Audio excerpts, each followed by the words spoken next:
இப்போ நம்ம நண்டு குழம்பு செய்ய போகிறோங்க. அதுக்கு தேவையான இன்க்ரீடியண்ட்லாம் பார்க்கலாம். நண்டை நல்லா வாஷ் பண்ணி வச்சுருக்காங்க, க்ளீன் பண்ணிவிட்டு சுத்தமாக. அதுக்கப்புறம் நம்ம கொஞ்சம் இன்க்ரீடியண்ட்லாம் அரைக்க போகிறோம். அதுக்கு தேவையான இன்க்ரீடியண்ட்லாம் சின்ன வெங்காயம், கருவேப்பிலை, மிளகு, ஜீரகம், வெந்தயம், கடுகு, பூண்டுங்க. இதெல்லாமே நம்ம அரைச்சிக்கணும். நல்லா பேஸ்ட்டாக அரைச்சிக்கணும். நல்லா நைஸாக அரைச்சிக்கணுங்க. தண்ணி கொஞ்சம் ஊற்றிக்கலாம். தண்ணியை ஊற்றிட்டு நல்லா நைஸாக அரைச்சிக்கலாங்க. இப்போ நம்ம ஒரு குழம்புக்கு இப்போ 3 தக்காளி, கொஞ்சம் புளி, தேவையான அளவு உப்பு போட்டு தண்ணி ஊற்றி நல்லா கரைச்சிட்டு வடிகட்டிக்கலாங்க. அப்போ தான் அதில் திப்பி திப்பியாக இல்லாத இருக்கும். இப்போ நம்ம தண்ணி ஊற்றிட்டு நல்லா கரைச்சிக்கலாங்க.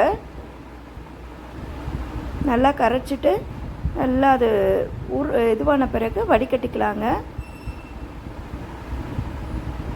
நல்லா வடிகட்டி அதை இருக்கிற இதெல்லாம் புழிஞ்சு எடுத்துடலாங்க.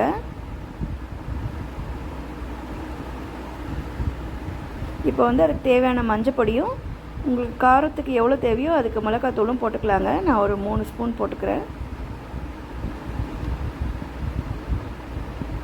இப்போ சைடில் நான் ஒரு கடாயை வச்சுட்டு அதில் ஆயில் போட்டிருக்கேங்க.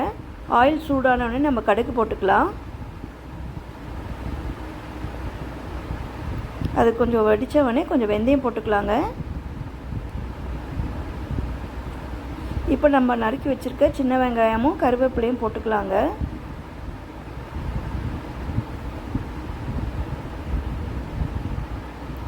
இது நல்லா கொஞ்சம் ப்ரௌன் கலரில் வரணுங்க. அது வரலாம் நம்ம வதக்கிக்கலாம்.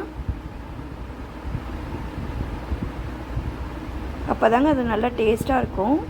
இப்போ வதங்கிச்சுங்க. இப்போ நம்ம நண்டை போட்டுக்கலாம். நண்டை எல்லாத்தையும் போட்டுட்டு நம்ம ஒரு 5 நிமிஷம் நல்லா அதை வதக்கிக்கலாங்க. அப்போ தான் அது பச்சை வாசனைலாம் அது நீச்சல் நாற்றெல்லாம் அடிக்காது, நல்லாயிருக்கும். இப்போ வதக்கியாச்சுங்க. நம்ம அரைச்சி வச்ச பேஸ்ட் அதில் போட்டுக்கலாம். புளி கரைச்சலையும் ஊற்றி அதை மிக்ஸ் பண்ணி அந்த தண்ணியை ஊற்றிக்கலாங்க.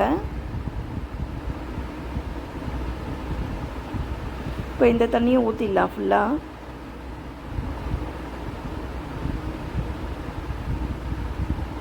நல்லா ஊற்றிட்டு நல்லா கலந்து விட்டுக்கலாங்க.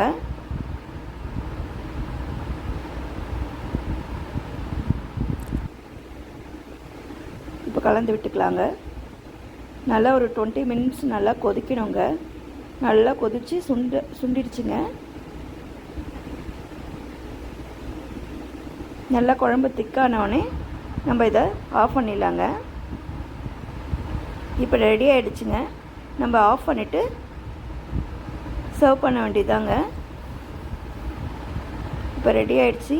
நீங்களும் உங்கள் வீட்டில் ட்ரை பண்ணுங்கள். எப்படி இருக்குன்னு கமெண்ட் பண்ணுங்கள். தேங்க்யூ.